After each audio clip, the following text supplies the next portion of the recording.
The rain in Seattle never fell quietly. It whispered against the glass walls of the city as if it knew every secret people were trying to forget. Lila Hart stepped out of the cab, her shoes splashing into puddles that reflected the ghostly lights of Lake Union. In her hand, she held the contract printed on thick cream paper, Live-in Medical Assistant Confidential. The word confidential bled slightly from the raindrops that had fallen on it like a warning. She stood at the foot of the Vail Tower, a steel and glass monument that overlooked the lake, where one man had chosen to live above everyone else, both literally and emotionally.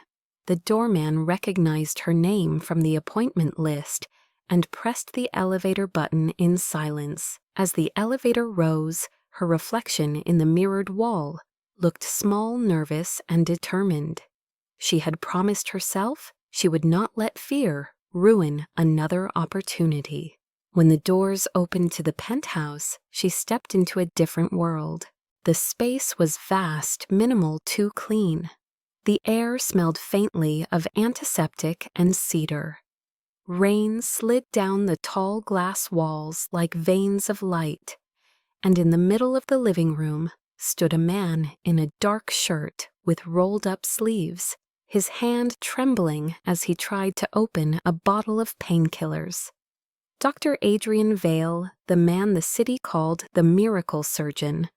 Before the accident took his gift, he did not notice her at first. His focus was on the cap that would not twist open under his left hand, while his right hand, the once famous one, shook uncontrollably. A small sound escaped the bottle plastic, cracking under pressure. Lila hesitated, then stepped forward quietly. "Let me help," she said softly. He froze, looked at her over his shoulder, his gray-blue eyes as cold as the rain outside. "No," he said. "Please, it's fine." She ignored the tone and reached out anyway, her fingers brushing against his. The bottle slipped, hit the marble floor, and exploded into a scatter of white pills. The sound echoed like gunfire in the silent penthouse. Both of them stared down at the mess between them.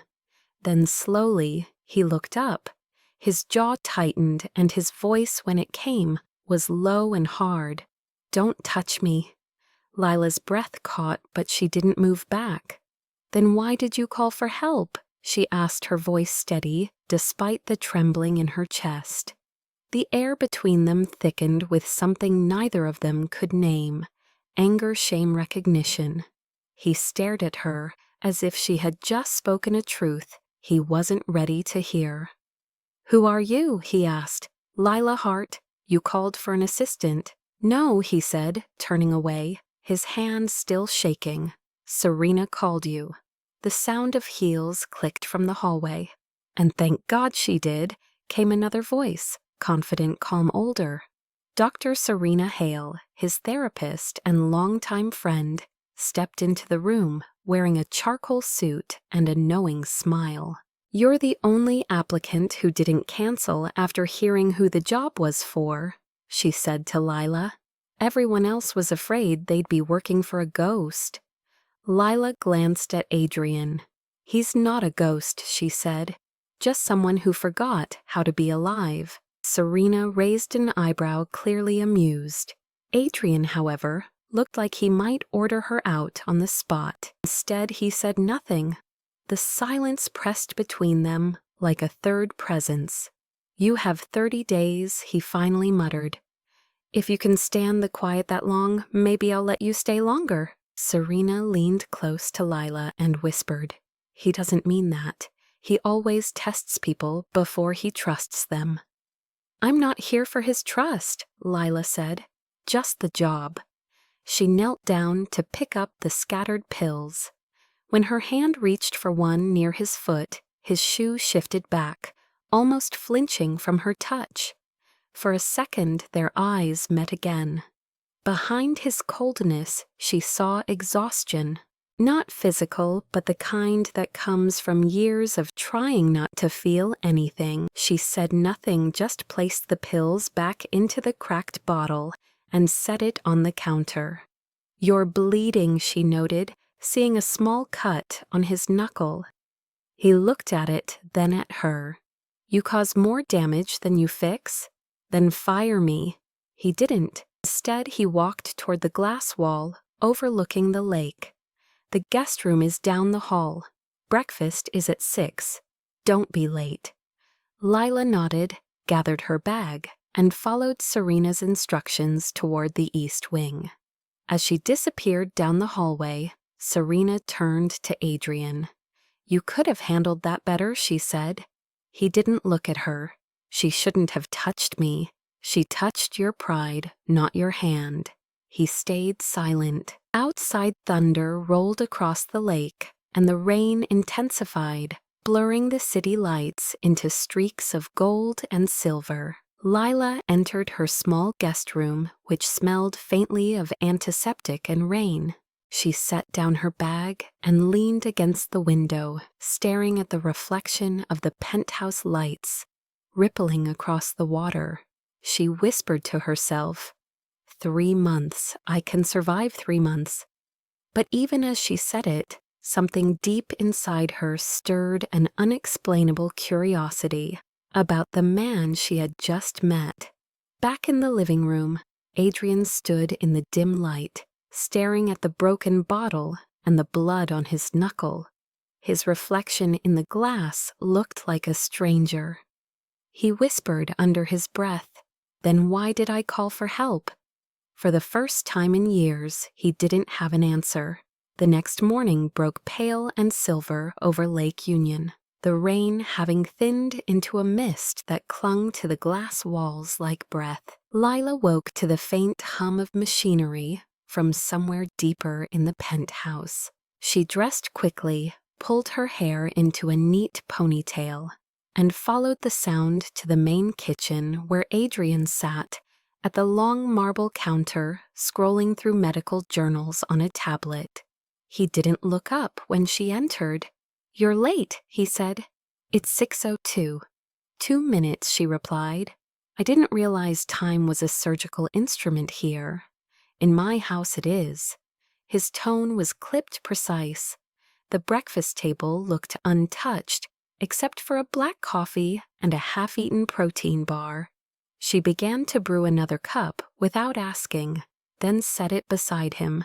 He paused, glancing at it, then back at her. "I don't drink sugar. You didn't say how you take it.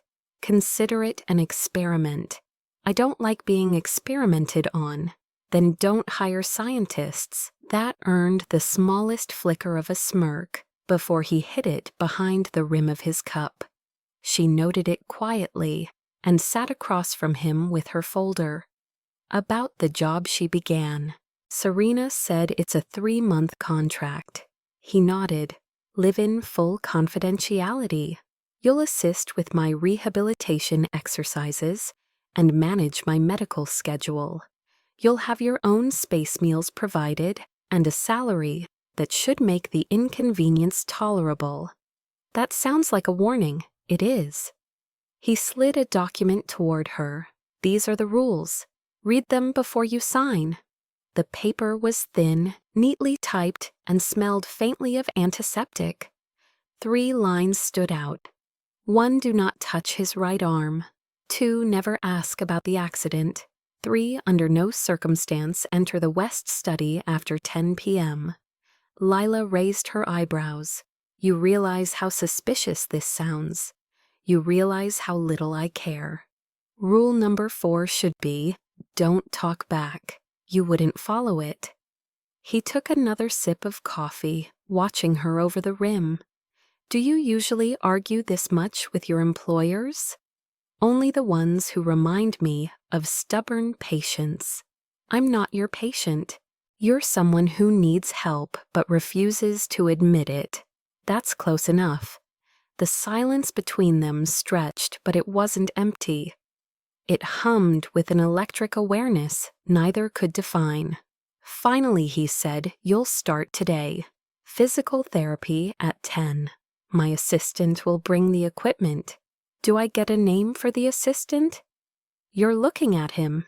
He stood his height, commanding even in stillness. As he passed her, she noticed the faint tremor still present in his right hand, the subtle clench of his jaw each time it betrayed him. You should see someone about the nerve tension, she said quietly. I have someone better. You think you're better? I think I care more. That stopped him. He turned, meeting her gaze fully for the first time. There was no arrogance there now, just exhaustion wrapped in discipline. Care can be dangerous, he said. Not if it's honest. He didn't answer. He walked away, his reflection breaking into shards across the glass walls. For the rest of the day, she familiarized herself with the house. It was less a home than a monument, cold, efficient, and breathtaking. There was a piano in the corner of the living room, its lid closed and coated with a thin layer of dust. The library was filled with books on neuroscience and classical music theory, the air faintly tinged with cedar and ink. On one of the shelves, she found an empty picture frame face down that more than anything told her what kind of man he was. At lunch, Serena arrived to check on her progress. He hasn't fired you yet, she said with a smile. That's a miracle. He tried this morning, Lila replied.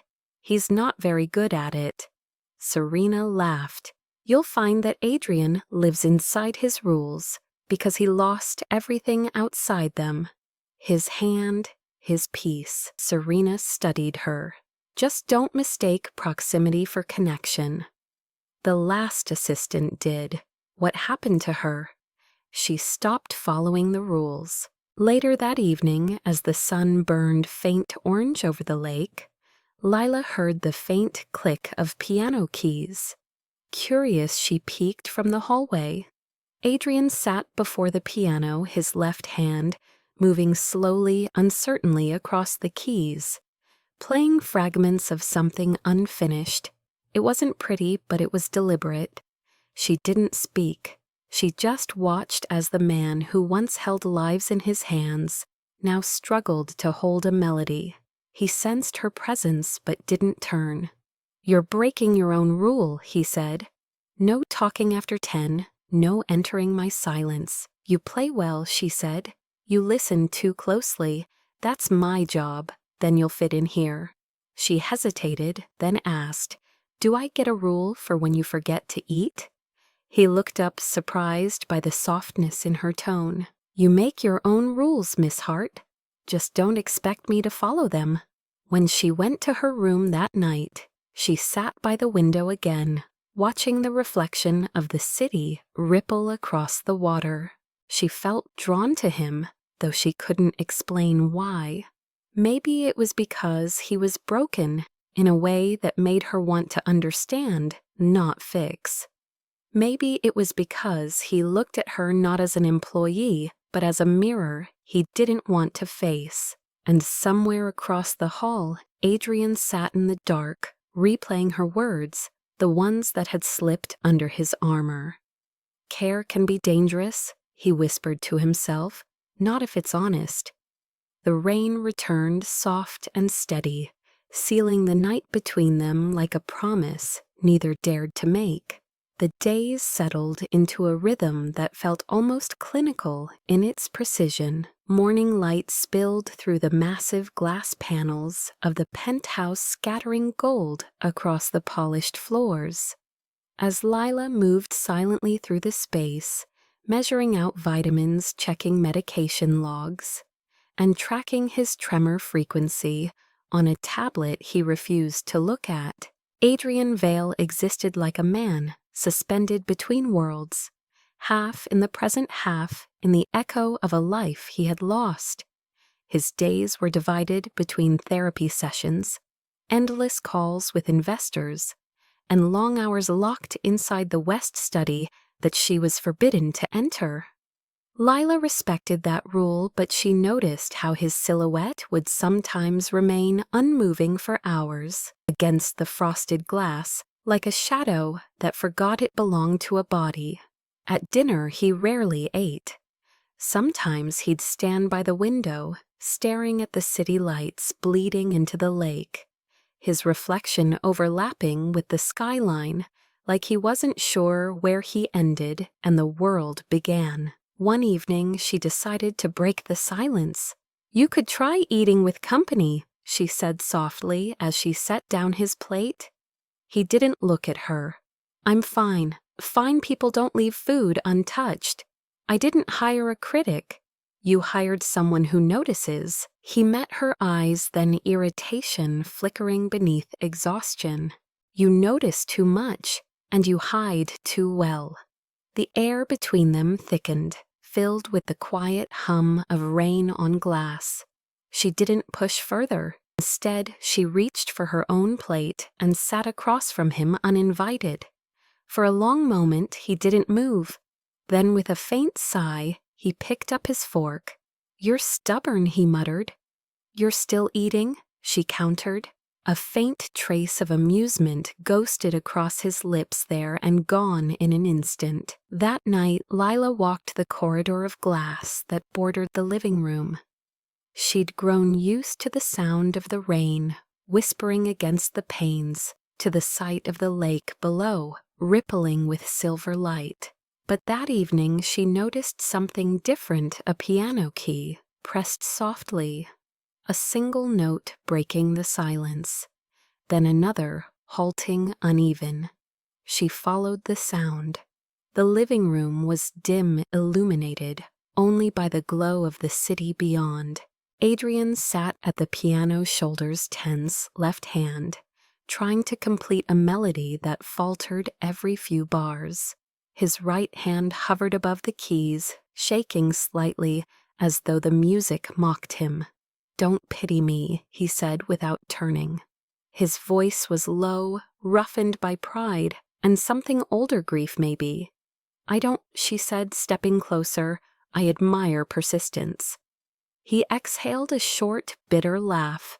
Persistence didn't save anyone. Maybe not. But it's the only thing that keeps people from disappearing completely. He finally turned his head, and their eyes met through the reflection of the piano's glossy surface. For the first time, she saw something fragile flicker through the steel of his composure. He closed the lid of the piano with slow, deliberate care and stood. "You shouldn't sneak up on people," he said. "You shouldn't leave your music half-finished. Some things are better unfinished. Only if you're afraid of how they'll end." The challenge in her tone caught him off guard. For a moment, neither of them looked away. It was Serena's voice from the doorway that broke the moment. "If you two are done turning therapy into philosophy," she said, arms crossed, "I'd like to check his nerve responses before the session tomorrow." Adrian turned away, muttering something under his breath. Lila excused herself, but Serena caught her by the arm as she passed. "You're getting under his skin," Serena said quietly. "He's not used to that. Should I stop depends. Are you ready to see what's underneath that night?" As she washed the dishes, Lila noticed a fresh cup of coffee set beside her, black unsweetened. She didn't hear him come or go, but the steam rising from the cup was proof enough that he'd been there. It was the smallest gesture, but it settled somewhere deep in her chest, fragile and warm. Over the next week, the silence between them changed texture. It wasn't avoidance anymore, it was awareness. When she crossed the room, his eyes followed without meaning to. When she handed him files or adjusted the sling on his shoulder, his breath caught just slightly, as if the nearness reminded him that he was still human. Once, when she was sorting medical charts, he asked quietly, "Why do you stay so calm around me?" "Because someone has to be," she said. "You scare most people." "Do I scare you?" She smiled faintly. No, you make me curious. About what? About how someone can save so many lives and still think he doesn't deserve one. He didn't answer, but that night she heard the piano again, this time steadier, stronger. It wasn't perfect, but it was music. The glass walls shimmered with its reflection, and she thought that maybe, just maybe, this house wasn't made of glass. Because he loved transparency, it was because he couldn't stand walls that didn't let the world in. Still, even glass can shatter. She saw it in the way he winced when his hand betrayed him, in how he avoided mirrors, in how his voice grew softer whenever Serena mentioned the foundation. There were ghosts here, not of people, but of promises broken under surgical lights. Lila didn't ask, not yet. She just stayed quietly filling the silence with her presence. By the end of the third week, something had shifted. He no longer flinched when she entered a room. She no longer waited for permission to speak. The boundaries were still there, but they felt less like walls and more like fences, thin, fragile, waiting to be crossed. Late one night, when she passed the piano again, she noticed a second cup of coffee on top of it. Beneath it, a small note, written in sharp, controlled handwriting, for the one who notices too much. She smiled to herself and whispered, and for the one who finally let himself be seen. Outside the city, lights rippled across the glass, and for the first time since she arrived, the penthouse didn't feel like a cage. It felt like a beginning. The morning began with silence, but not the usual kind that lived comfortably in Adrian's penthouse. This one was tense, vibrating with an unfamiliar sound that came from the private elevator, a small metallic chime, followed by the shuffle of soft footsteps. Lila turned just as the door opened. A boy stepped out, clutching a worn leather backpack with both hands. He was small, pale, his dark curls damp from the drizzle outside, and his eyes, gray like Adrian's, shifted anxiously between her and the man who stood behind him. "Ethan." Adrian said, his voice low, careful. "This is Lila. She'll be staying here for a while." The boy didn't answer. He looked at the floor instead, his fingers tightening on the strap, until his knuckles turned white. Lila smiled gently and crouched down to meet his eye level. "Hi, Ethan. I'm Lila. I make terrible pancakes but really good hot chocolate. Which do you prefer?" No reply. The boy blinked once, then turned and walked past her into the living room, moving like a shadow, trying not to be noticed. Adrian's jaw tightened. "He doesn't talk much," he said. He stopped after... His words trailed off unfinished. After his mother, Lila asked softly. Adrian nodded once. He was 5. There was nothing clinical about his tone, now just guilt, as though every word cost him a small piece of breath. "He'll come around," Lila said, but she wasn't sure if she meant Ethan or his father. That afternoon, the boy stayed in his room, sketching in a notebook. Lila left a tray of food outside his door, soup, crackers, and a note that said, "No need to talk. Just eat if you're hungry." When she came back an hour later, the bowl was empty. Progress, she thought, small but real. She found Adrian standing by the piano, watching the rain streak down the windows. "He eats alone," he said quietly, not turning. "He doesn't trust people. He's a child. He trusts what he's shown. And what have I shown him? A man who's afraid to speak." He looked at her sharply. "You think I don't try? I think you stopped believing. It matters." Their eyes held, and for a moment she wished she could take the edge out of her words. But maybe it was the only way to reach him. That night she heard faint music again.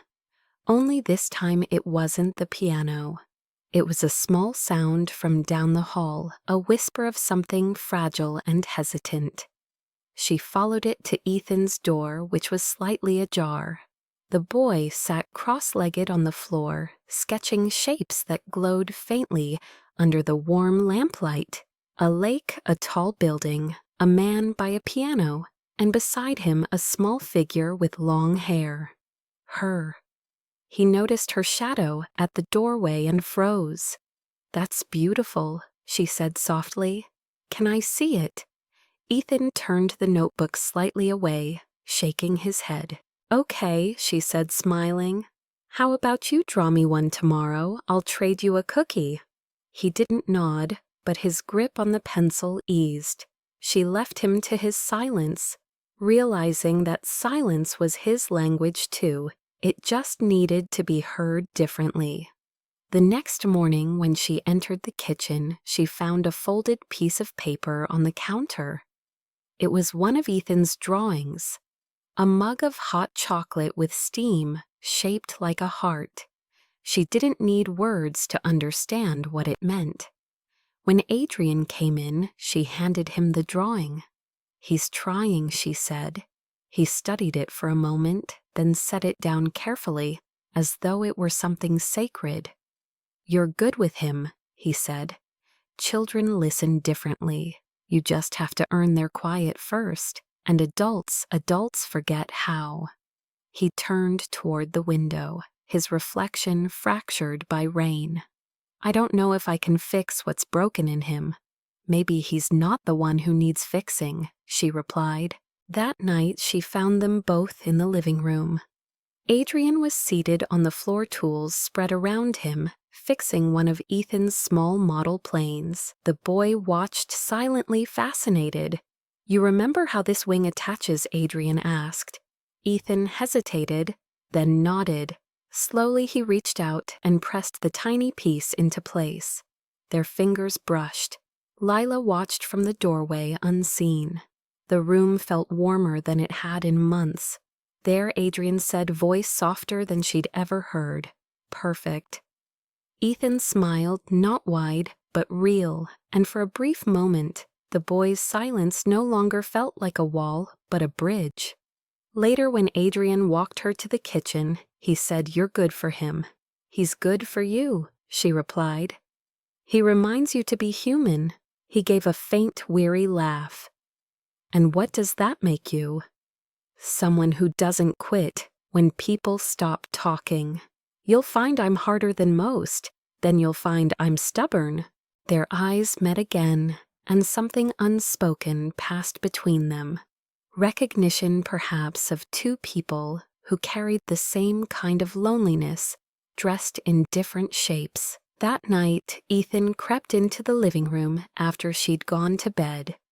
Lila found him the next morning asleep on the couch, one of Adrian's old medical textbooks clutched to his chest. When she covered him with a blanket, Adrian appeared in the doorway. "He came out here by himself. He wanted company," she said, "so he found it." Adrian's voice softened. "He hasn't slept anywhere but his room in months." Lila looked at him. Maybe he just needed to know this place had room for him too. For the first time, Adrian smiled, not polite, not guarded, but real. The glass walls around them reflected the early light, and in that reflection, for a fleeting moment, they looked almost like a family. The air inside the penthouse had changed. It was no longer sterile, but warm, threaded with the faint scent of cocoa and the distant hum of a home, rediscovering its heartbeat. Yet beneath the quiet rhythm of new beginnings, Lila felt something else, a shadow, that followed Adrian even in peace. He had been gentler lately, less guarded, even smiling once, when Ethan laughed at a cartoon, but there was still a distance in his eyes, as though part of him refused to step fully into the light. One afternoon, while organizing the medical cabinet, Lila searched for a file on his therapy progress. She opened a lower drawer in the study where he sometimes left documents for her to log. Inside were folders, surgical notes, and a small black box pushed to the back. She shouldn't have opened it. But curiosity was a pulse she couldn't silence. The lid creaked slightly. Inside lay a pair of old surgical gloves, folded neatly beside a stack of photographs. The first photo stopped her heart, a young Adrian Vale, standing in an operating room, smiling faintly beside a team of doctors. Behind them, a woman on a gurney, blurred but hauntingly familiar. Her stomach turned cold. She knew that face. It was her mother's. The hospital ID at the bottom confirmed it. Heart Memorial 2013. The photo trembled in her hand. Her throat tightened as if the room had lost all air. It couldn't be a coincidence. He had been there. He had been part of the surgery that went wrong, the one that ended her mother's life and shattered her own faith in hospitals forever. Her pulse roared in her ears. She backed away, nearly knocking over the chair. The photograph fluttered to the floor. Footsteps sounded behind her, firm and slow. "You shouldn't be in here," Adrian said. His tone wasn't angry, but there was something sharper than ice beneath it, something that mirrored her own shock. "I was looking for the therapy file," she said, forcing calm, hiding the tremor in her voice. "Then you found more than you wanted," he said quietly.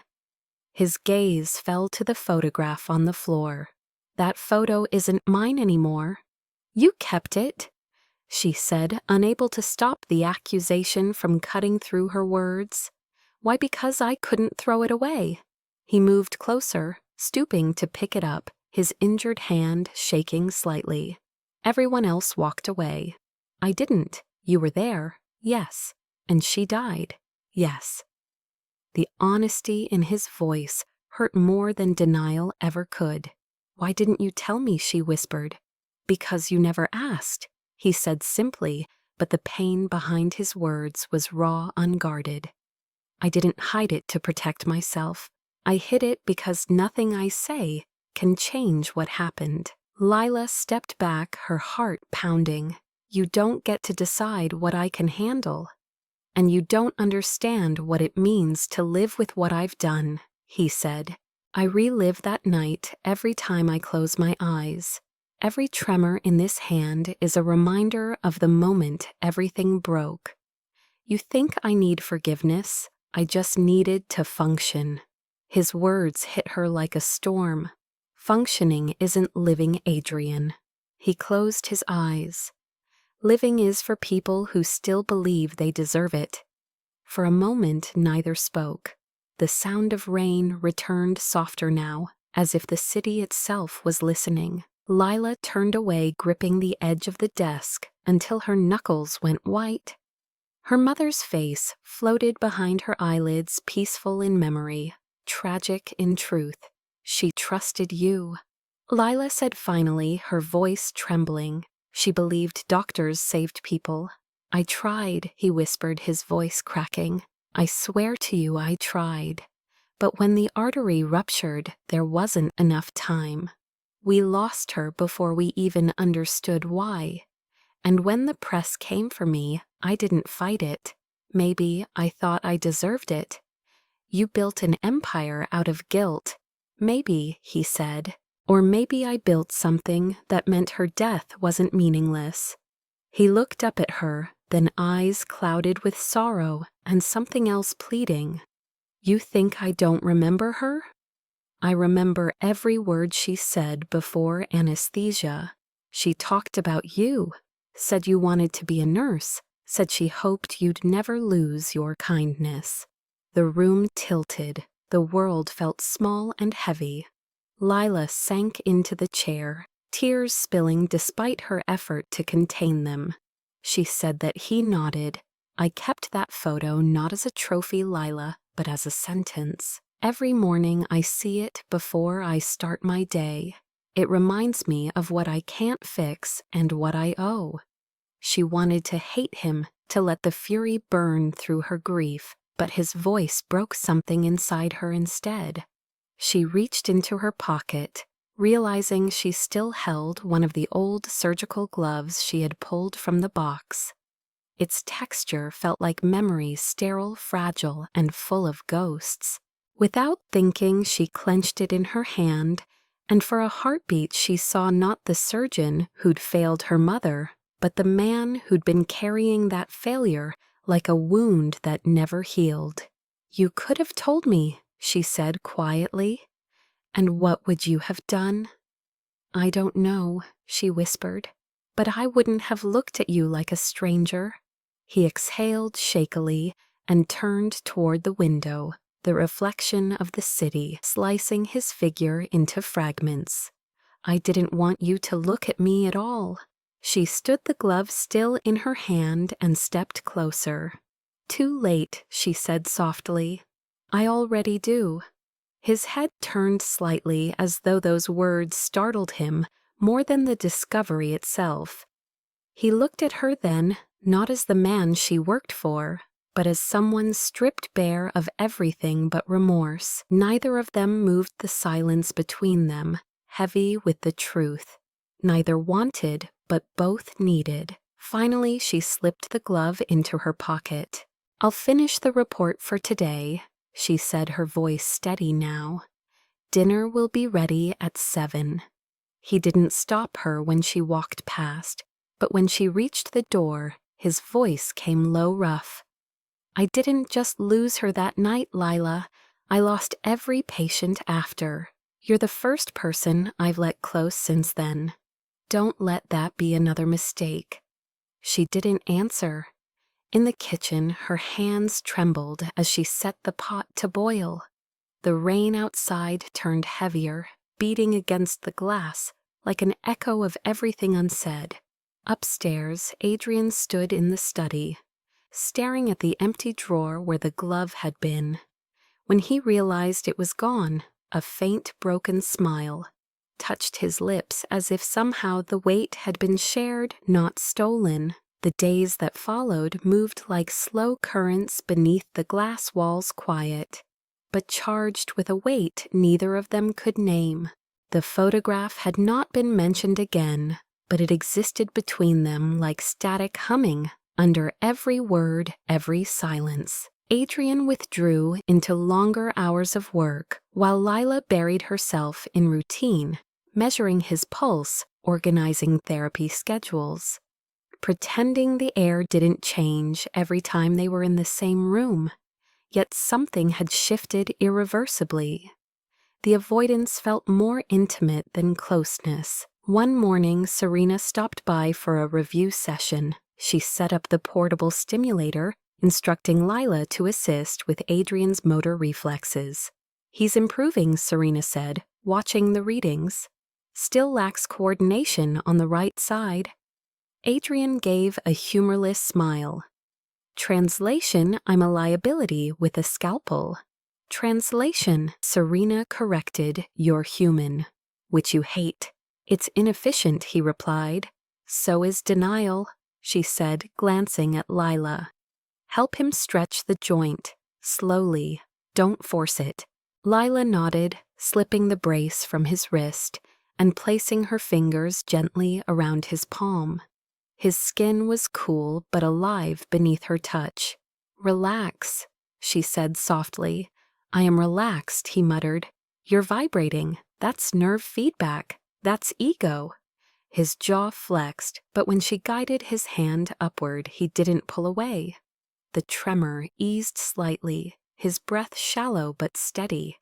Her fingertips pressed against the inside of his wrist, feeling the faint thrum of his pulse. Their eyes met briefly, his guarded, hers patient. Serena pretended not to notice, though her smirk said otherwise. "You'll continue this daily," the therapist said, finally packing her equipment. "Progress requires consistency and boundaries. Good luck with both." When she left, silence settled again, thick and alive. Lila exhaled. "She's right," she said. "You hate when people see you struggle." "I don't hate it," he said quietly. "I just hate needing anyone to see it." "Then stop pretending you don't." His eyes lifted to hers. "You talk like you've never been ashamed." "I have," she said. "I just got tired of letting it run my life." He studied her for a moment. "And what shame was that?" She hesitated, then said, "My mother's death. I blamed myself for not being there. I blamed doctors for being gods that failed. Maybe that's why I came here, to see if one of them was still human."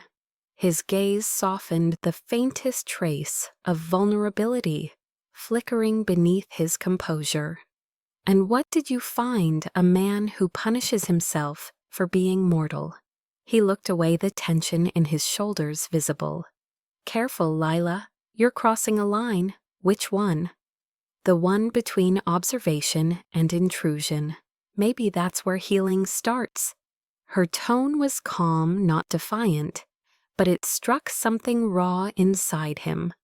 The next morning when she came into the living room, the therapy equipment was already laid out. He was waiting, sleeves rolled up, expression unreadable. "Ready?" he asked. She nodded. They began in silence. Each movement was measured, deliberate, the air between them, dense with focus. When his grip faltered, she steadied him. When his breath caught, she whispered, "Don't stop. You're fine." He looked at her, then not the professional gaze of a patient meeting a caregiver, but something else, something that made her pulse skip. "You really believe that?" he said quietly. "I do, even when I'm not. Especially then." His hand trembled again, and instinctively she moved closer, placing her hand over his to guide it. Her body leaned against his shoulder, her breath brushing his jaw. He didn't move. The smell of her soap coffee rain filled the small space between them. "You're too close," he said, though his voice lacked conviction. "Then push me away. You don't make it that easy." The faintest ghost of a smile touched her lips. "Neither do you." For a long moment they stayed like that. Their hands entwined the world outside, disappearing into the rhythm of shared breath. His heart pounded beneath her touch, not from exertion, but from proximity. When she finally stepped back, the room felt emptier. "Session complete," she said softly. "You lasted 5 minutes longer than yesterday. That's measurable progress," he replied, his tone neutral, but his eyes anything but. The following days became an unspoken dance. Every session hovered between necessity and something dangerously tender. When she massaged the muscles in his shoulder, his breath would catch just slightly. When he thanked her, she could hear the sincerity in his hesitation. One evening during a particularly long exercise, his hand slipped unexpectedly. Their palms collided, fingers locking by accident. Neither moved. "You okay?" she whispered. "You tell me," he said, his voice low, rough. Her pulse stuttered. She should have stepped back, but she didn't. "This isn't part of therapy," she said finally. "Maybe it should be." The words escaped him before he could stop them. She blinked, startled, then smiled faintly. "Then we'd both be breaking rules." "I wrote them," he murmured. "Then maybe you should rewrite them." Their faces were inches apart now, the air between them trembling. She could feel the warmth of him, the subtle scent of clean linen and cedar. Her hand still rested over his. "Adrian," she breathed. He leaned closer, his voice barely audible. "Lila." The sound of her name in his mouth was enough to undo her composure.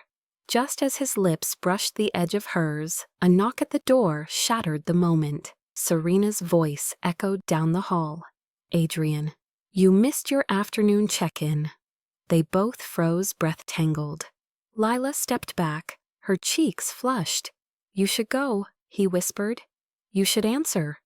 She replied, her tone steady, but her heartbeat wild. Serena entered seconds later, oblivious to what she'd interrupted. "You're glowing," she teased, setting down her tablet. Must be all that physical progress. Adrian shot her a look that could have frozen glass. Progress is overrated. Not when it keeps you alive, Serena said lightly. Lila busied herself packing the braces, pretending not to hear. When Serena finally left, Adrian turned to Lila. She's wrong, you know, he said, about what staying alive isn't the same as living. Then live, she said simply. Start somewhere. Where here? With what's still working? He looked at her hand resting on the therapy table, the same hand that had steadied his countless times. Slowly, deliberately, he placed his trembling right hand over it. That's still working, he said softly. She didn't move, afraid the moment would vanish if she breathed too hard. His fingers tightened around hers, and for the first time the tremor stilled completely. The silence that followed wasn't empty. It pulsed like a heartbeat shared between them. Later that night, alone in her room, she replayed the moment in her mind, the feel of his skin, the way his voice had softened when he said her name. It terrified her how natural it had felt. Across the hall, Adrian sat at the piano again, his left hand moving through a slow melody, while his right hovered uncertainly. Then, for the first time since the accident, he placed both hands on the keys. The music was imperfect, raw trembling, but it was whole. And through the reflection in the glass, he could see her silhouette at the window, still awake, her head resting against the light. He smiled to himself and whispered, "Progress." But what he really meant was her. The storm rolled in quietly, as if the sky itself had been holding its breath all day. Thunder growled above Lake Union, the water below flickering with reflections of lightning and glass. Inside the penthouse, everything smelled like rain and medicine and something faintly metallic fear. Ethan had fallen ill after playing too long on the balcony that afternoon. Now he lay in bed burning with fever, his small chest rising unevenly with each breath. Lila knelt beside him, holding a damp cloth to his forehead, her pulse racing faster than the storm outside. Adrian stood by the doorway, arms folded tightly. His expression unreadable, but his knuckles white. "He needs to go to the hospital," she said. "We can't risk dehydration." "He hates hospitals," Adrian replied, his voice low. "He panics. He's a child, not a trauma case." "He's both," he said. Their eyes clashed across the dim room. Lila bit back frustration, focusing on Ethan instead. "Then we monitor him here. I'll stay up with him. But if his fever passes 104, I'm calling an ambulance whether you approve or not." He didn't argue. He just nodded once, curt and tired, before retreating to the kitchen. Hours passed. The storm deepened. Lila sat at Ethan's bedside, whispering fragments of lullabies, the same ones her mother once sang when she was small and scared of thunder. At some point, Adrian returned. His shirt was damp, his hair disheveled, his face softer in the lamplight. He watched her without speaking. "He's stabilizing," she said quietly. "You did well." She smiled faintly. "Doctors don't usually say that." "I'm not a doctor anymore," he said. "Yes, you are," she whispered, "just one who forgot how to forgive himself." He didn't reply, but the flicker in his eyes told her she'd hit truth. Silence filled the space between them, intimate and heavy. "Why do you stay?" he asked suddenly. "Because someone has to care. You don't even know me." "I know enough," she said. "I know that you keep people alive, even when you think you shouldn't." His throat tightened. "You make it sound noble." "It's not. It's human." The rain battered harder against the glass. Lightning flashed, illuminating his face. The exhaustion, the guilt, the longing buried so deep, it almost looked like anger. You think care fixes everything he said. It doesn't. It breaks you. Maybe that's the point, she said softly. To break until you're real. He turned toward her, then his defenses thinning with every word she spoke. You're too big, I can't take it, she said suddenly, her voice cracking under emotion. Your world, your silence, your pain, it's too much. He stared at her, breath uneven eyes dark and wet. Then slowly he stepped closer, the air shifting between them. Then let me be gentle, he whispered. The world went still. Even the thunder paused. His hand lifted trembling slightly and brushed her cheek. His touch was cautious, reverent, as though afraid she might vanish. She didn't move. His fingers slid to her jaw, his thumb tracing the line of her throat. Adrian, she breathed. Don't stop. I wasn't planning to, he murmured. His lips found hers, not hungry but aching. It was a kiss born from restraint and years of silence collapsing. She melted into it, her hands rising to his shoulders, feeling the tension that had kept him locked away for so long. The taste of him was salt and coffee and rain. When he pulled back, his forehead rested against hers, his voice rough.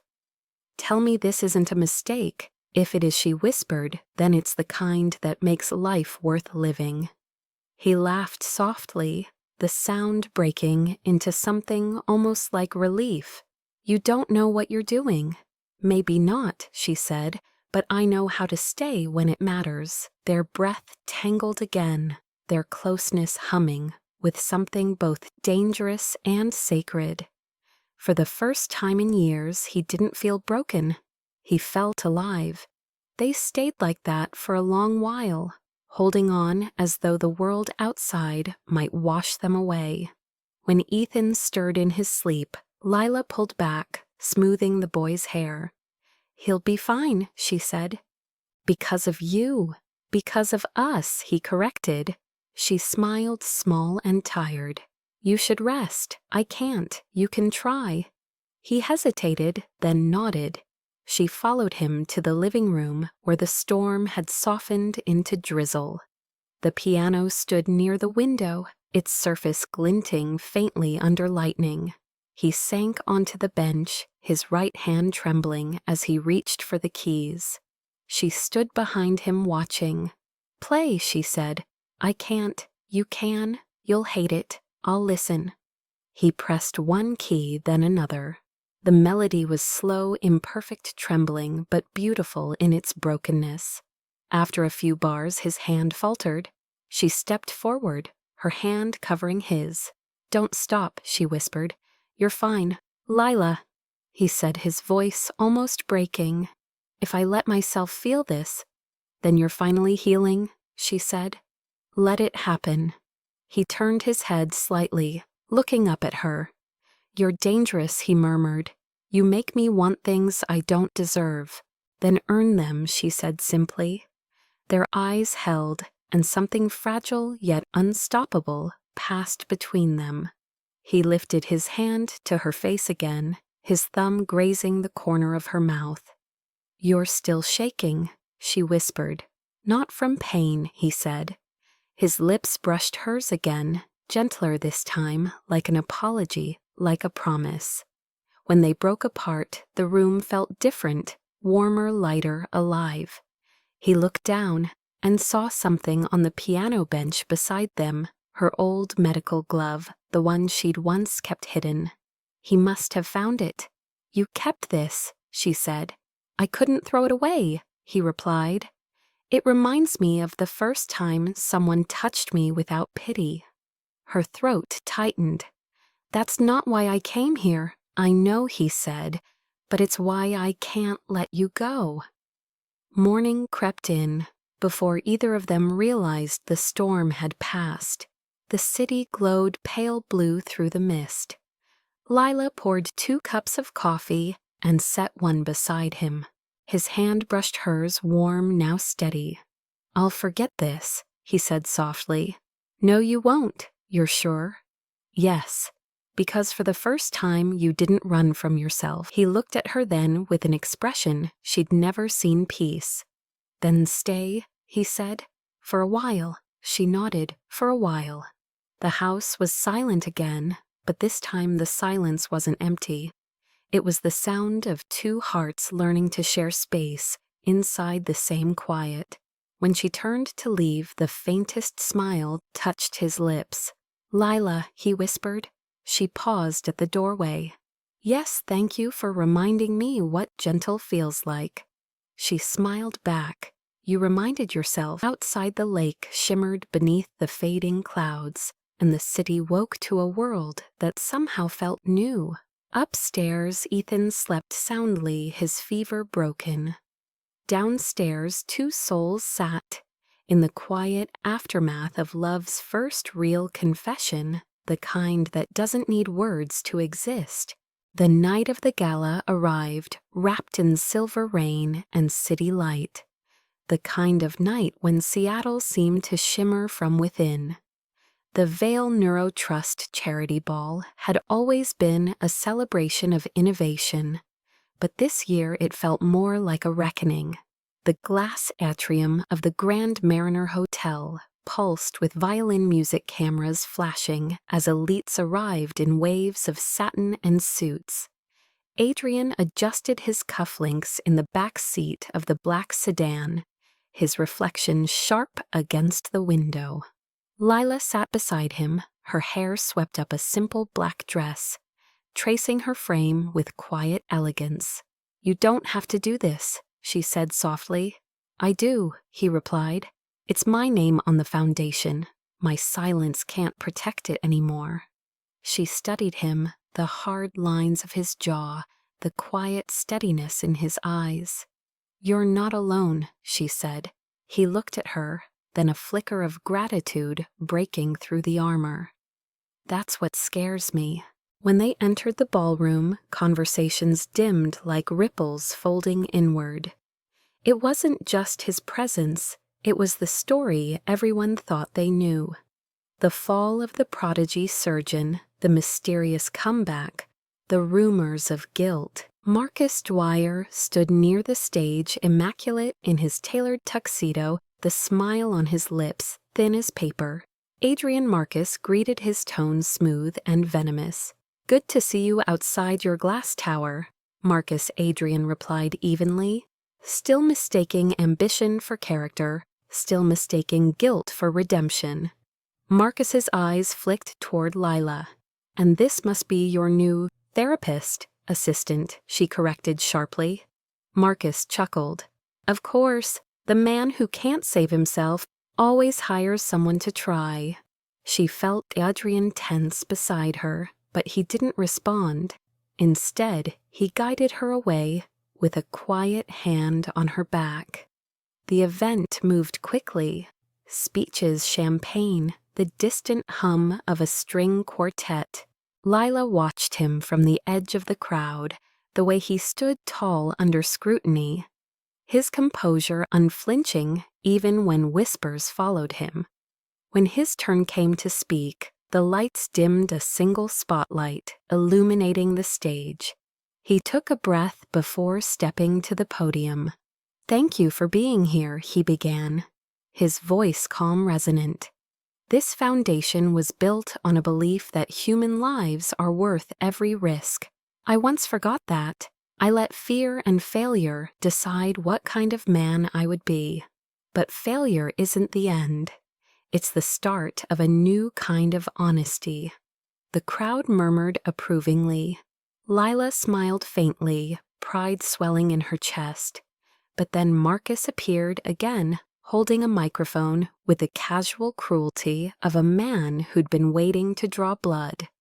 "A beautiful speech," Marcus said, stepping onto the stage uninvited, but perhaps incomplete. "Ladies and gentlemen, our celebrated doctor." Vail speaks of honesty, yet neglects to mention the operation that ended a life and nearly his career. A woman named Marianne Hart. The room froze. The air shattered into silence. Lila's heart stopped. Marcus clicked a remote. The screen behind them flickered to life, showing the same photograph she had once found, the surgical team Adrian at the center, her mother's name printed beneath. "Tell me, Adrian Marcus," continued his voice, cutting through the stillness. "Is this the legacy we're funding tonight? A surgeon who killed and rebuilt himself in PR campaigns, cameras flashed. Guests gasped. A journalist whispered, "Is it true?" Adrian didn't flinch. His hand trembled once, before he steadied it on the podium. "That woman," he said slowly, "was a patient I failed to save. Not because of negligence, but because medicine, even at its best, is human. I have lived every day since trying to make her life mean something more than loss." How convenient, Marcus sneered. "And what will you tell her daughter if she were here tonight?" The words cut through Lila like glass. Her pulse roared in her ears. She saw faces turning, eyes narrowing, whispers rippling like wind through wheat. She saw Adrian alone, exposed yet still standing. And she saw the truth of him, the man who had carried her mother's ghost longer than she had. Before she could think, she moved. Her heels echoed sharply as she walked toward the stage. Marcus blinked in surprise.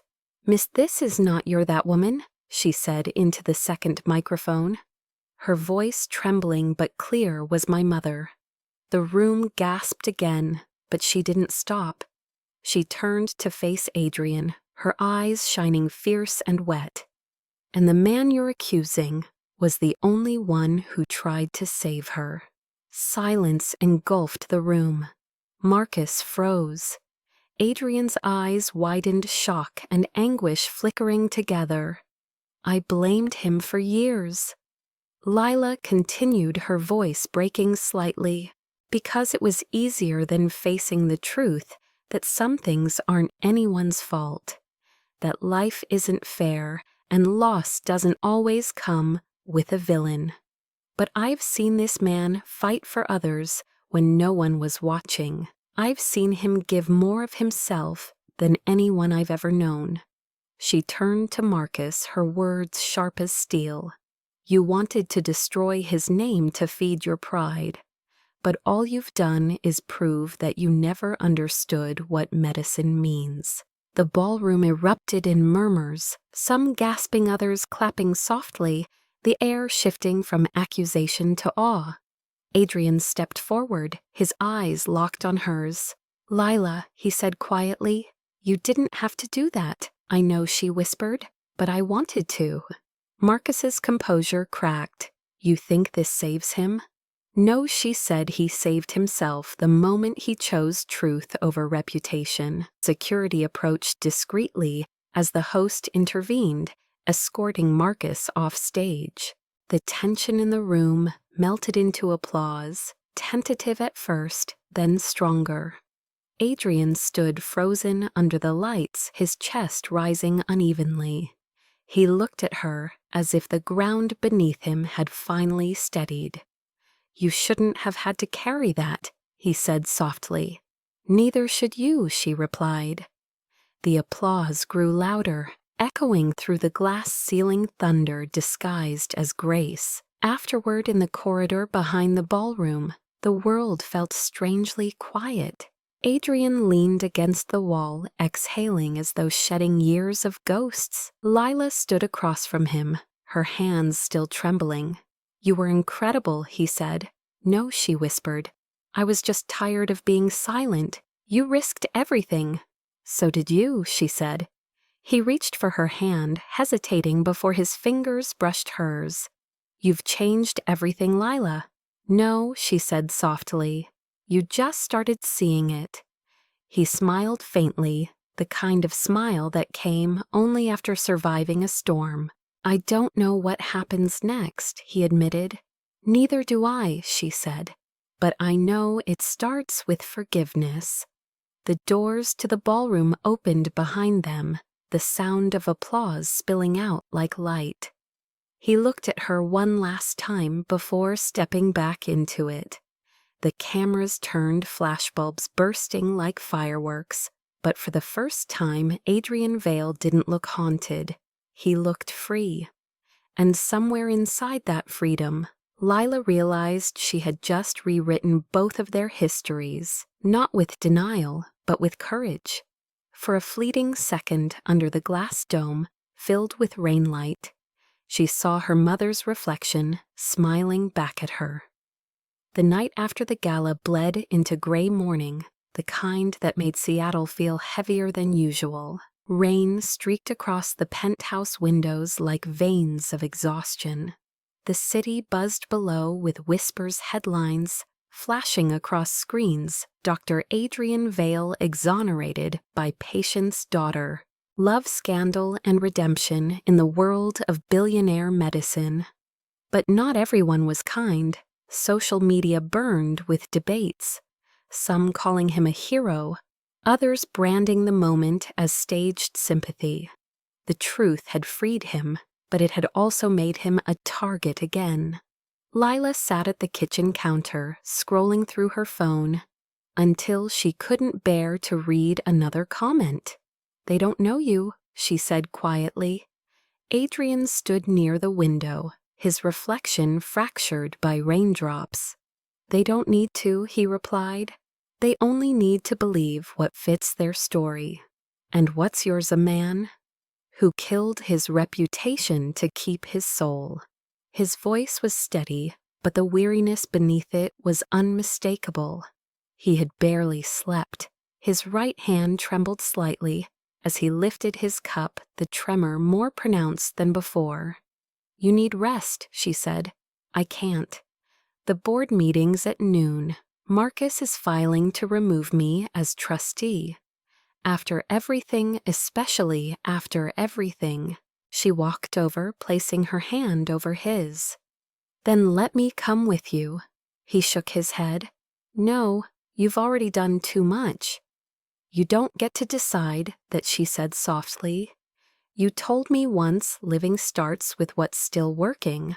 I'm still here." For a moment he said nothing, then his shoulders dropped the smallest crack in his defenses. "They'll go after you next," he warned. "They already are," she said. "But I'm not afraid of the truth." At the board meeting later that day, the air was as sterile as a hospital corridor. Marcus sat at the end of the long glass table, surrounded by executives who avoided Adrian's eyes. "The Foundation's reputation is at stake," Marcus said. "We can't have our name tied to controversy." "You mean humanity?" Adrian countered. "That's always been inconvenient for you." Marcus smirked. "You're emotional, Adrian. You always were. That's why she died." The room went silent. Adrian's breath hitched. His right hand clenched involuntarily, knocking over a pen. Lila reached out instinctively to steady him. "Enough," she said sharply. "You can't weaponize grief to win an argument." Marcus ignored her. "You brought a caretaker to a board meeting." "You really have fallen." "She's not my caretaker," Adrian said, voice calm but deadly. "She's the reason I remember why this foundation exists." Marcus leaned back, amused. Touching. "Let's vote then." Hands went up one by one, most hesitant, some deliberate. The motion passed.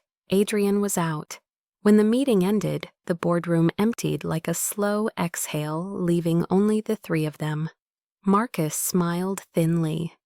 "You'll thank me one day." "I doubt that," Adrian said. "I don't make deals with men who mistake betrayal for leadership." Marcus gathered his papers. "Enjoy your moral victory. It won't pay the bills." When he left, Lila turned to Adrian. His face was pale but composed. "I told you they'd take it," he said. "And I told you it's just a name," she replied. "What you built isn't gone. You sound certain."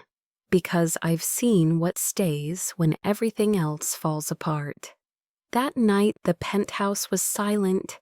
Ethan had been sent to stay with Serena for a few days, giving the adults space to breathe or fall apart, whichever came first. Adrian sat at the piano not playing, just tracing the keys with unsteady fingers. "You should hate me," he said without looking up.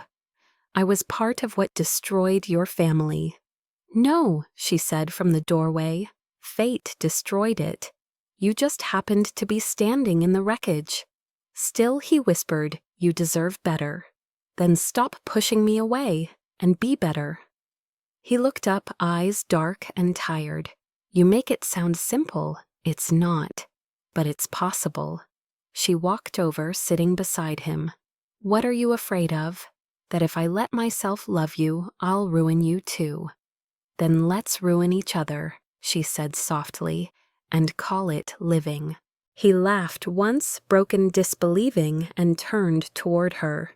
"You don't know what you're asking." "Yes, I do," she said. "I'm asking you to let someone stay."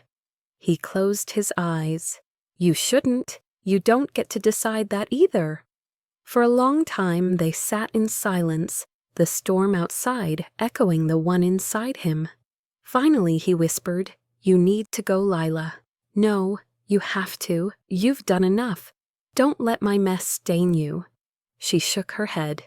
"You're not a mess. You're just unfinished." He stood abruptly, anger flickering behind exhaustion. "You think love fixes everything. It doesn't. It just makes you bleed slower." "Then I'll stay until you stop bleeding," she said, voice steady. "Even if it takes forever." His gaze softened pain and love colliding in the quietest surrender. "Don't make promises you can't survive," he said. "I already did," she whispered. But by morning she was gone. Her room was empty, her things neatly folded, her presence lingering like perfume in rain. On his desk lay a single object, a button from her medical blouse, the one that had torn weeks ago during therapy. He picked it up, holding it in his palm, the smallest, most ordinary thing, yet it felt like a heartbeat. He placed it in the drawer beside her glove and closed it slowly, his hand shaking not from weakness, but from the weight of everything he hadn't said. Outside, the storm began to clear sunlight, breaking through the gray like a reluctant mercy. 3 months passed, and Seattle had learned to forget. The headlines faded, the world moved on, and Adrian Vale became another name people mentioned. Only when they needed a cautionary tale. The penthouse by Lake Union stood half empty. The piano untouched the glass walls, reflecting only the absence of laughter. Ethan returned from Serena's care, quieter than before. His drawings no longer filled with color. He would sit by the window for hours tracing rain on the glass. Adrian tried to join him, but the boy's silence mirrored his own. The foundation was gone, the board dissolved, and Marcus's name now adorned the office door of Vale Neuro Trust. Adrian didn't fight it. He spent his days consulting remotely, his nights wandering through the echo of what used to be a home. He hadn't seen Lila since that morning she left. He thought about her glove, her blouse button, her scent that lingered faintly on the pillows she used. He thought about her voice, steady, fearless, the way she said, "You're not a mess, you're just unfinished." But even memory began to fade when the body and mind had nothing left to hold on to. The relapse began quietly, missed meals, tremors worsening, sleepless nights spiraling into hallucinations. Serena noticed the decline in his messages, but he avoided her calls. One cold afternoon, as light drained from the city, he collapsed at his desk. The fall was silent except for the glass of water that spilled across papers and medical charts. The world narrowed to a pulse, a flicker, then black. When he opened his eyes again, the ceiling was white. The air smelled like antiseptic and oxygen tubes. He knew that scent, a hospital. The sound of beeping monitors echoed faintly around him. His throat was dry, his chest heavy. "You're awake," a familiar voice said. He turned his head slowly. Lila sat beside him, her hair pulled back, dark circles under her eyes, but the same steady calm in her gaze. "How long?" he croaked. "3 days," she said. "You had a neurological seizure from exhaustion and over-medication. You're still diagnosing me. Old habits." He tried to smile, but his body trembled with effort. "You came back. You never really let me go," she said. His eyes searched hers for anger, but there was none, only a quiet understanding that hurt more than rage ever could. "Why?" he asked. "Because I promised I'd stay until you stopped bleeding." "That's a terrible promise." "Maybe, but I'm stubborn." A faint laugh escaped him. "I missed that. I know." The doctor entered briefly, adjusting his IV. "You're lucky," the man said. "Another hour and your brain could have gone into full shock." "Luck," Adrian murmured, "has nothing to do with it." The doctor smiled. "Then thank your nurse. She found you." Lila looked down, pretending to adjust the blanket. He stared at her, realization dawning. "You found me. I was on night shift," she said quietly. "They brought in a patient under a private name. I didn't believe it until I saw you. You saved me again." "You made it easy," she said. "You collapsed in your own building. I just picked up the pieces." He laughed weakly, then winced. She placed a hand on his arm. "Rest," she said. "You don't have to talk." But he did. "I lost everything," he whispered. "The foundation, the board, my name. You still have Ethan," she said. "And your life." "He barely looks at me." "He will," she said. "He just needs to know you're still fighting." He turned his head, his voice breaking. "I don't know if I am." "Then let me fight for you." "Lila." "You taught me that healing starts with what's still working," she said. This, she pointed to his heart, is still working. He closed his eyes, and for the first time in months, sleep came without nightmares. When he woke again, it was dawn. The hospital blinds glowed soft gold. Lila sat by the window, reading Ethan's drawings she'd brought them from home. "He misses you," she said. "He doesn't know how to show it." Adrian reached out weakly, touching the edge of a paper. It was a sketch of 3 figures, 2 adults, and a small boy standing by the water. "He drew this yesterday. That's us." "Yes," she said. "He never draws people unless they're real to him." Tears welled in his eyes. "I don't deserve that." "Then start deserving it." 2 days later, he was discharged. Lila drove him home through soft rain, the streets glistening under amber lights. The penthouse looked different when he stepped inside, warmer somehow. Ethan's shoes were by the door, a half-built Lego tower on the table. "He wanted to surprise you," Lila said. "He's in the guest room asleep." Adrian turned to her. "Why are you still here?" "Because Serena called me," she said. "She said you needed a caretaker, and you agreed." "No," she said. "I didn't come as a caretaker. I came as someone who still believes in you." He looked at her for a long time, then nodded. "Stay," he said simply. "Till you want me gone," she replied. "That might take a lifetime," he said softly. Days turned into weeks. Recovery wasn't cinematic. It was quiet, slow, sometimes cruel. His coordination returned bit by bit. Lila organized his therapy, cooked simple meals, reminded him to laugh. Ethan began to reappear in the spaces between their silences, drawing beside them, humming faint tunes, slipping small paper boats into Adrian's hand. One evening, as rain pattered against the glass, Adrian sat at the piano again. His right hand hovered over the keys. Lila stood behind him, resting her hand lightly on his shoulder. "You can," she whispered.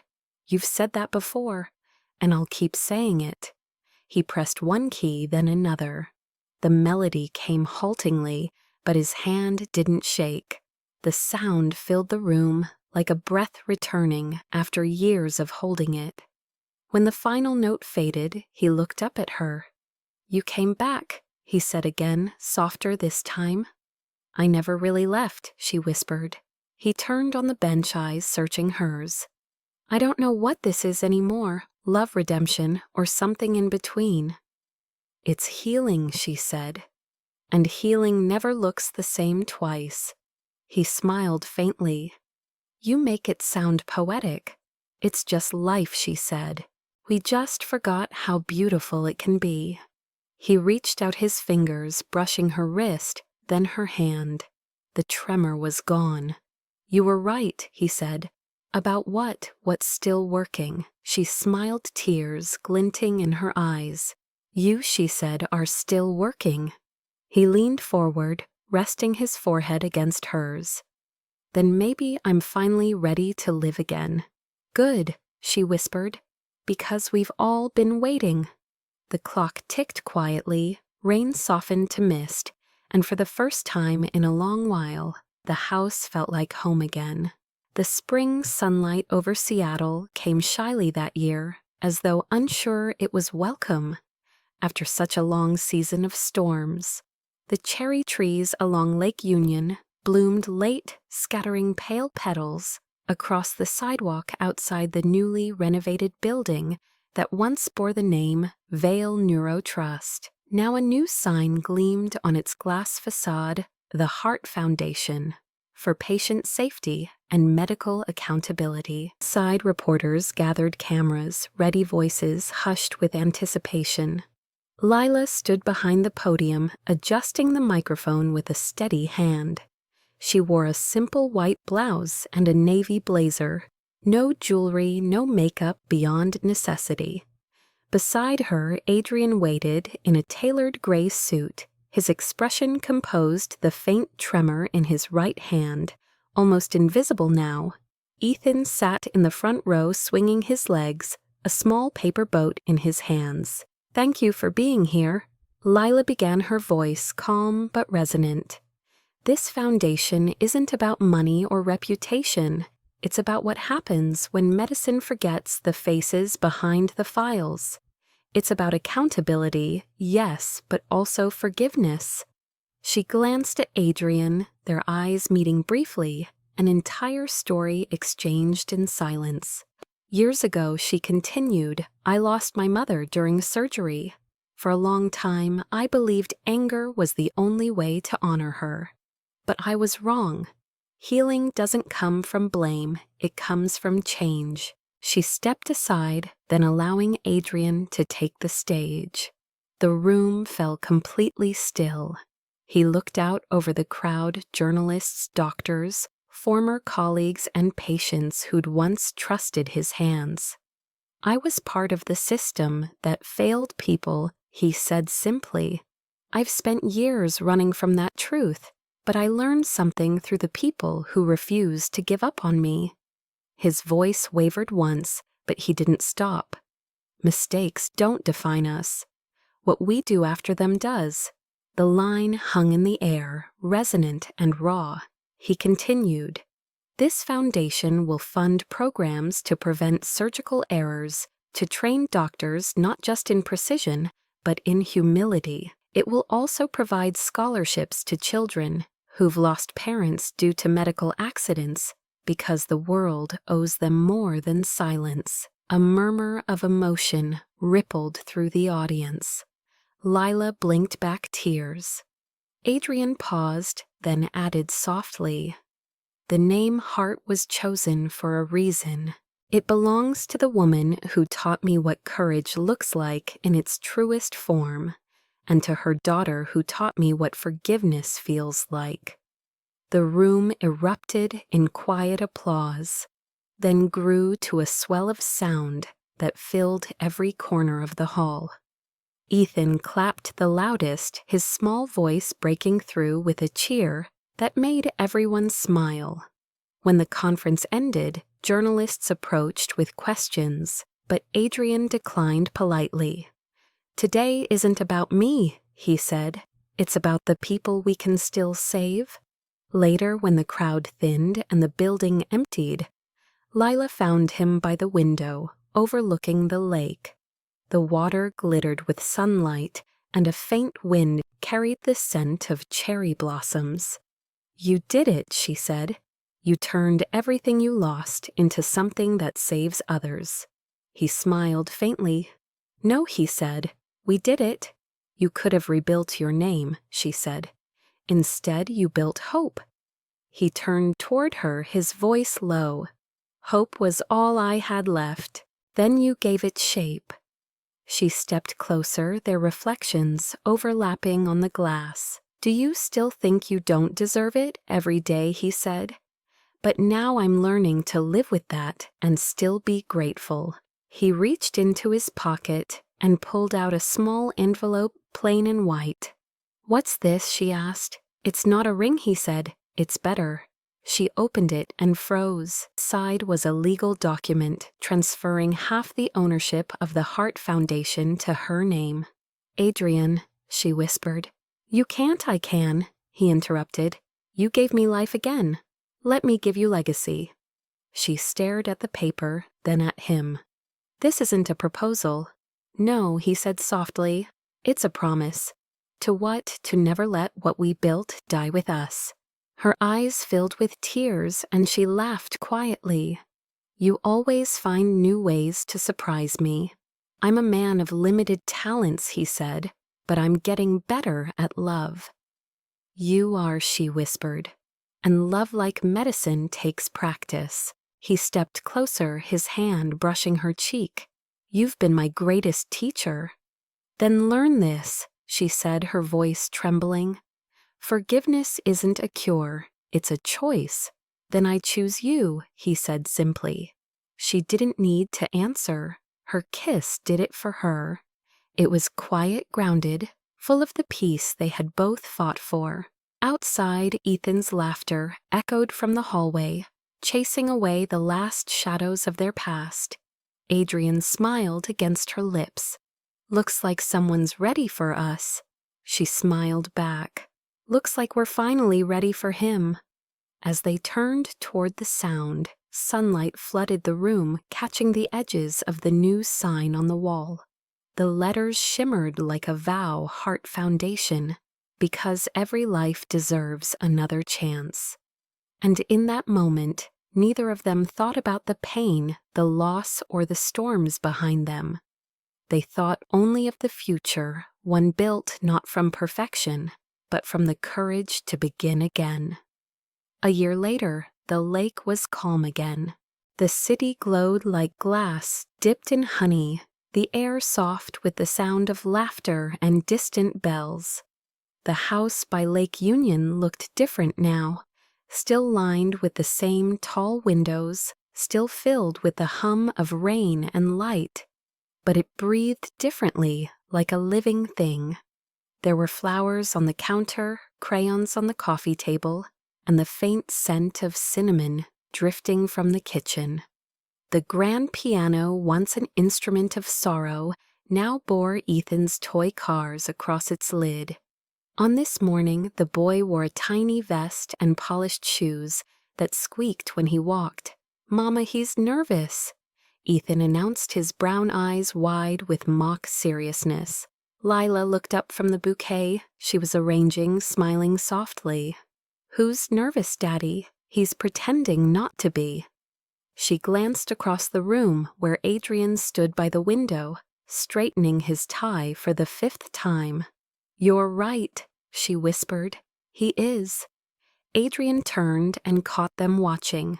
"I heard that." "Then it's true," she teased. He walked over, adjusting his cufflinks with a smirk. "You'd think a man who's performed over 100 surgeries wouldn't be terrified of saying I do." "That's because none of your surgeries involved me," she said, her tone light, but her eyes glistening. He laughed, then bent down to fix Ethan's bow tie. "You ready to walk Mama down the aisle, champ?" Ethan nodded solemnly, clutching a tiny paper boat in his fist. "She said I get to give her away, but I don't want to." Can I keep her? Adrian looked at Lila, his throat tightening. Maybe we can share her, he said. Ethan grinned. Deal. Serena entered, then dressed in pale lavender, her ever-present calm softened by emotion. It's time, she said. Guests are ready.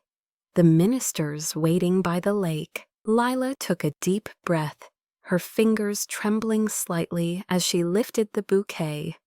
You look beautiful, Serena said. I feel like I've waited an entire lifetime for this. Lila replied.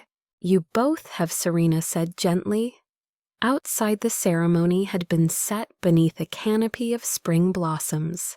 The chairs were simple, the crowd small, just close friends, colleagues, and a few families the foundation had helped.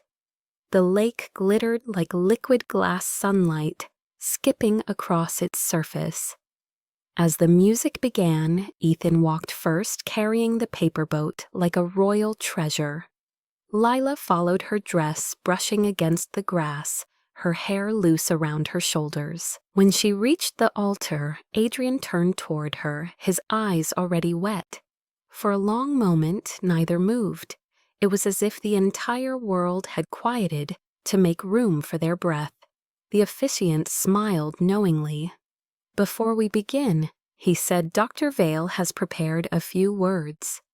Adrian took her hands, his voice soft but steady. The first time I saw you, you broke something, he said. A bottle of pills and the silence I'd been living in. I thought you were a mistake. Now I know you were a miracle disguised as one.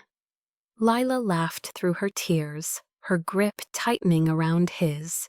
You taught me that being broken doesn't mean being unworthy, he continued. And that love isn't found in perfection. It's built in forgiveness, patience, and the quiet moments in between. He hesitated, his voice cracking. You're the reason I can use this hand again, and the reason I still believe I can use this heart. The officiant smiled. Lila. She looked up at Adrian, her voice trembling but clear. You once told me healing starts with what's still working. I didn't realize you meant yourself. You're still working, Adrian Vale, and that's the most beautiful thing I've ever seen. The vows were simple after that. No grand promises, no poetic declarations. Just truth. Just two people who had survived themselves long enough to find each other. When the officiant said, You may kiss the bride, Adrian hesitated, his hand trembling slightly as he lifted it to her cheek. You're still too good for me, he whispered. Then let me be gentle, she said. The kiss was slow, tender, complete, the kind that didn't need witnesses, but had them anyway. Applause broke like rainfall. Ethan jumped up and down, cheering. Finally, Lila laughed, scooping him into her arms. Adrian joined them, and for a moment, the three of them stood together beneath the falling petals, a family made not by blood, but by choice. The reception was small and warm. Serena gave a toast that made everyone cry, then laugh. To healing, she said, raising her glass, the hardest kind of medicine and the one that actually works. As evening fell, the guests drifted home, leaving the lake quiet again. Inside the house, Lila changed into a soft cardigan and bare feet, watching Adrian pour 2 glasses of wine. I can't believe it's over, she said. It's not over, he replied, handing her a glass. It's just the beginning of the boring part. She laughed. You'd hate boring. Not if it's with you.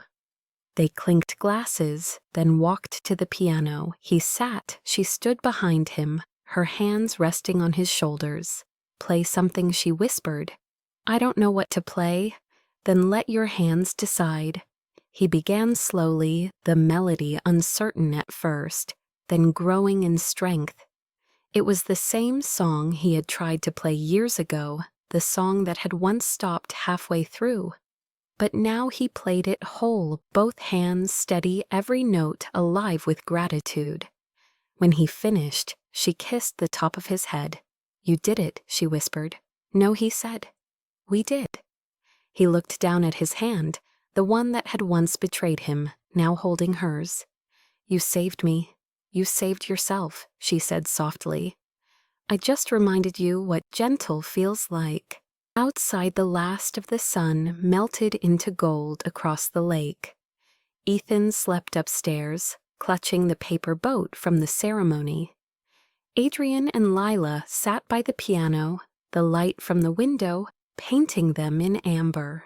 Do you ever think about the past? She asked quietly. Every day, he said, but now it feels like someone else's life. Maybe that's what healing really is, she said, learning to remember without reliving. He nodded, brushing his thumb over her wedding band. If I forget, will you remind me? Always. The city lights flickered on, one by one, until the lake shimmered like a blanket of stars. Somewhere in the distance, a violin played from a passing boat, the notes drifting through the open window. Adrian took her hand again, pressing it to his heart. Still working, he said softly. Still gentle, she replied. They stayed like that for a long while.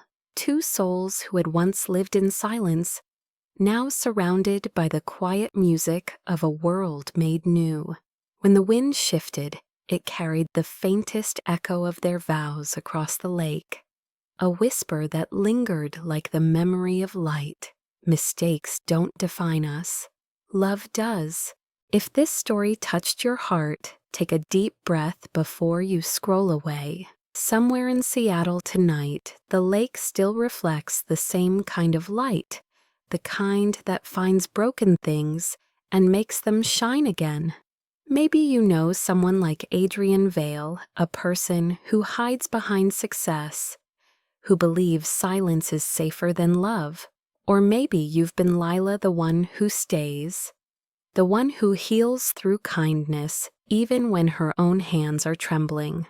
These stories aren't just fiction, they're mirrors. They remind us that being gentle is not weakness, it's the bravest thing we can be. If you felt something while watching, leave a comment below. Tell us where you're watching from. Texas, New York, Florida, maybe even a quiet town, where the rain sounds like piano notes. Your words keep this community alive. They tell us that stories like this matter, that love built on compassion still means something in a world that rushes past it.